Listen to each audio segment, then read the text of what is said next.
Hi there, my name is Claire Watt-Coombs and I'm a Senior Human Factors Specialist at RSSB with a scientific research background in fatigue. In this video, I'm going to cover the definition, causes and impacts of fatigue in the rail setting and briefly explain how you might go about investigating if fatigue was a factor in an adverse safety occurrence. I will also highlight how best to categorise report information into SMIS, the Safety Management Intelligence System.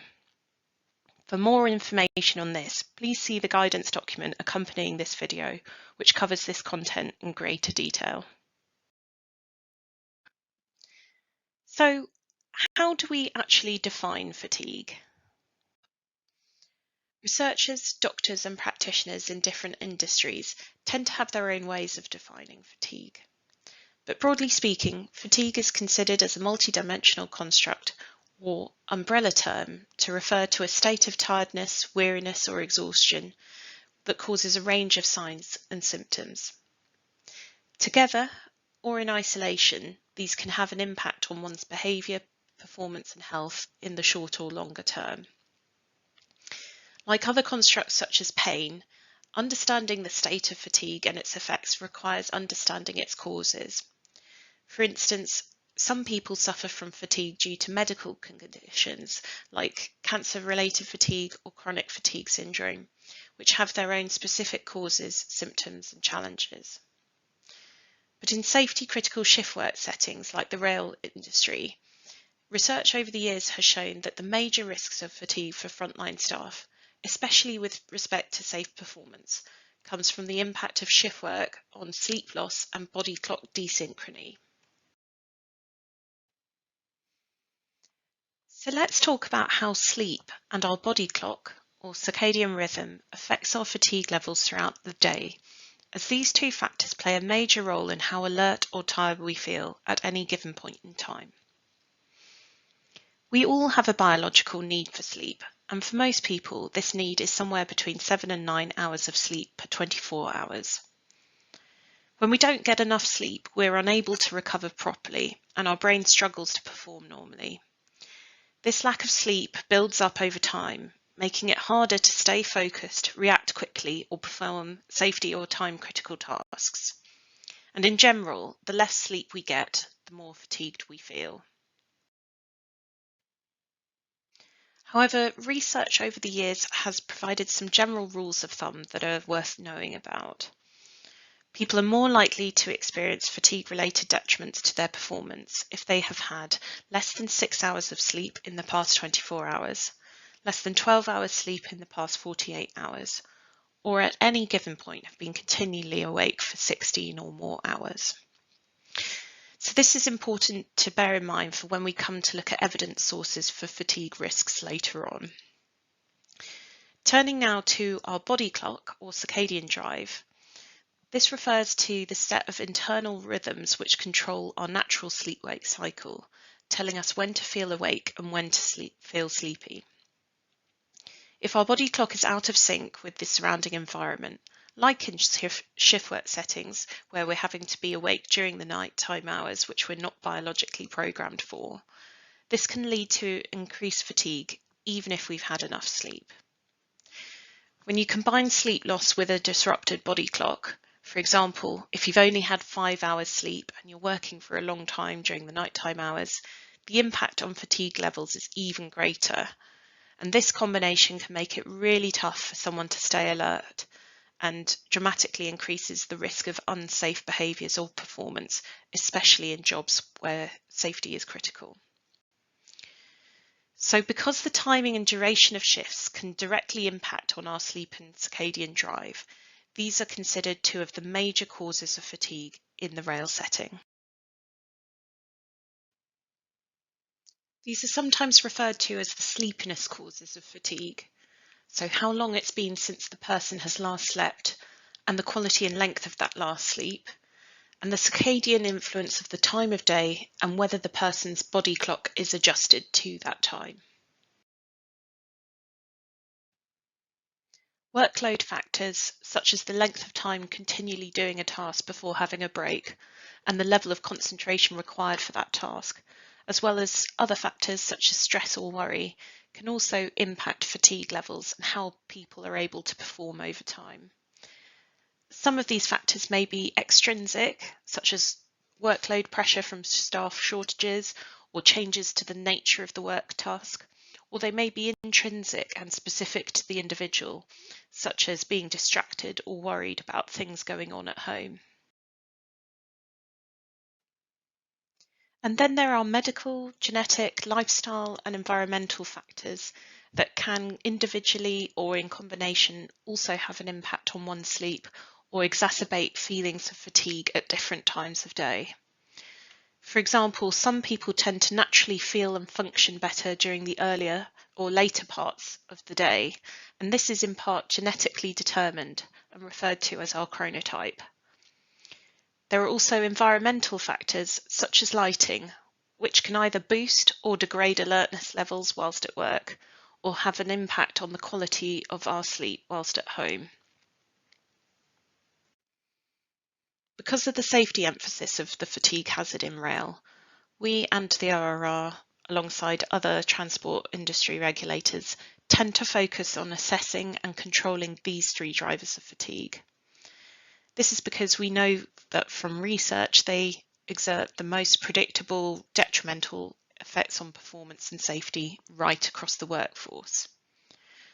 However, it is important to keep in mind that for any given individual, there might be a number of other factors impacting their attention and alertness levels whilst at work. So that was a brief overview of the definition and causes of fatigue. And now we're going to cover how we go about investigating it.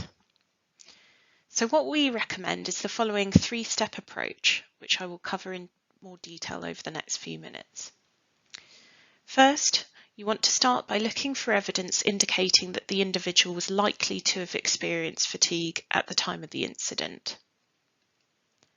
Next, you want to establish whether their actions or decisions were actually a factor in why the incident occurred.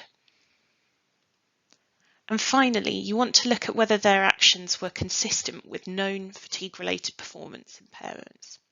So I will go through each of these steps now in a bit more detail. So in this first step, you want to begin by looking at the shift pattern and whether this was likely to have provided sufficient sleep opportunities for rest and recovery. So working back from the incident or safety occurrence that you're looking at, you want to start by building up a timeline of the person's working hours and commute for the last week. Were there any instances of long duty hours, of large transitions between shift start times, consecutive very early or late duty starts that would have increased the risk of fatigue in the run-up to the incident? Here you can refer to the ORR fatigue factors, which will provide a steer on rules of thumb with respect to identifying shift fatigue risks. You will also want to look at whether there were any instances of long commute times prior to work that may have contributed to fatigue during duty or reduced the time available for sleep whilst at home in the week running up to the incident. So if based on the evidence, you find there were shift factors which contributed to elevated fatigue risks, you need to answer the following questions to help classify this in SPIS. First, did the work hours undertaken comply with the organisation's fatigue policy? And were there any commuting factors which contributed to the individual's fatigue level? So, for example, if the work pattern complied with the organisation's policy, this would be classified in SMIS as under the 10 incident factors B1. If the actual hours worked were not the same as what had been planned due to operational delays or other factors, but the work pattern itself still complied with the organisation's fatigue policy, this would also be classified as B1. By contrast, if the actual hours worked didn't comply with the organisation's fatigue policy or rules for whatever reason, this would be classified as B2. And if there were any relevant commuting factors which contributed to fatigue risks, this would be classified as B3. For any given incident, it is also possible to have more than one underlying fatigue factor. So, for example, you could have both B1 and B3 or B2 and B3 for the same incident. Having looked at the shift work fatigue factors, you next want to understand more about the individual's experience, including how much sleep they had had prior to the incident and the quality of this sleep. It's useful to go through the same timeline process as before, with a particular focus on the person's sleep quantity and quality in the prior 48 hours. This is because there are important evidence-based rules of thumb that I mentioned earlier in this video. Did the person have less than 6 hours sleep in the prior 24 hours or less than 12 hours sleep in the prior 48 hours? Had they been continually awake for 16 hours or more at the time of the incident? Your primary data source for this will be interviews or feedback from the individual over their prior sleep length and quality. So if you're in the position of interviewing, you'll want to explore whether the person's sleep was reduced or disrupted and why. Was it due to factors related to the shift pattern or for other reasons, such as having a noisy home environment? For classifying this under SMIS, if the person was unable to get sufficient sleep due to their shift pattern, this would be classified under B1 or B2. If the person's commute had reduced the time available for sleep between shifts, that would be B3. If, however, their sleep was compromised due to other factors, such as noise or home life factors, such as having a young baby, this would come under B4.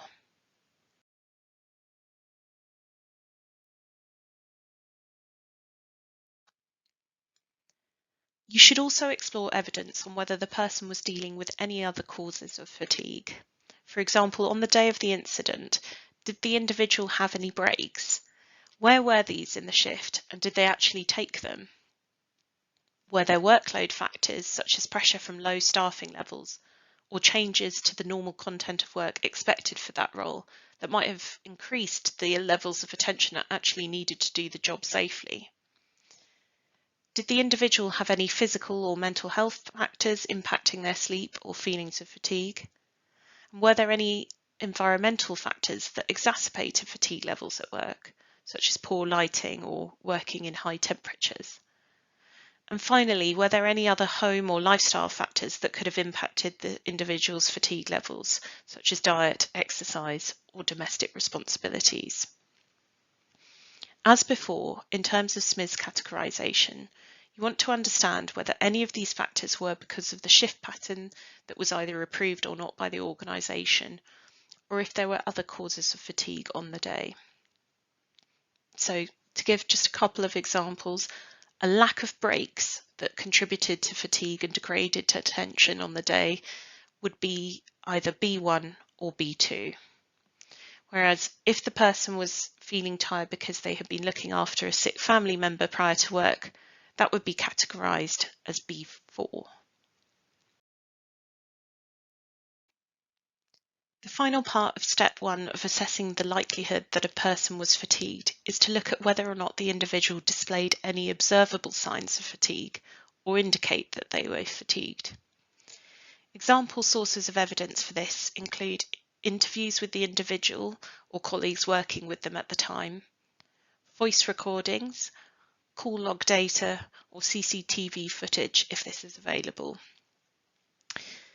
Some prominent observable signs of fatigue include frequent yawning, eye rubbing, or the person having difficulty keeping their eyes open, as well as perhaps being more irritable or quiet than usual.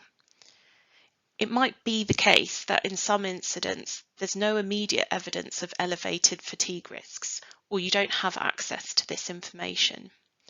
But if the person was exhibiting these signs in the run-up to the incident or during the incident, this warrants further investigation. In this scenario, we would classify this in SMIS as under the fatigue subcategory don't know. At high levels of sleepiness, where the brain starts to transition into sleep, this is where you get involuntary nodding of the head as the neck muscles relax and you get extended eyelid closures for a few seconds or longer. This is what's called microsleeping. Evidence of microsleeping or the person having fallen asleep during the incident is classified in SMIS as under the human performance factor of asleep or unable to respond. So once you've completed step 1, which is looking at evidence around elevated fatigue risks, you next want to determine if the individual's actions or decisions were actually a factor in the safety event. This is because an individual can be involved in an event that may have been suffering from fatigue, but their actions or decisions may have actually not had a bearing on the safety event itself. So in this step, a cause would be categorised in SMIS as direct if the presence of the factor directly resulted in the accident or incident, such as a driver having had a microsleep causing them to overspeed or pass a signal at danger. If the factor itself did not directly result in an incident, but instead was a contributing factor to the unsafe outcome, this would be categorised as influencing. And if you're unsure about this distinction of whether the factor was direct or influencing, you can categorise this as don't know.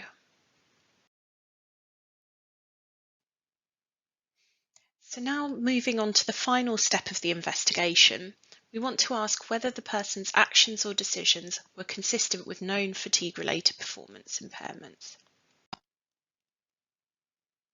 So in this slide, I'm going to go through some of the hallmark ways in which fatigue impacts us and our ability to perform. At high levels of fatigue, our brain isn't processing information efficiently or performing normally. And this means that we are less alert and able to attend to information from our environment. We are more likely to react slowly. For example, we might be slow to brake or perform a manoeuvre.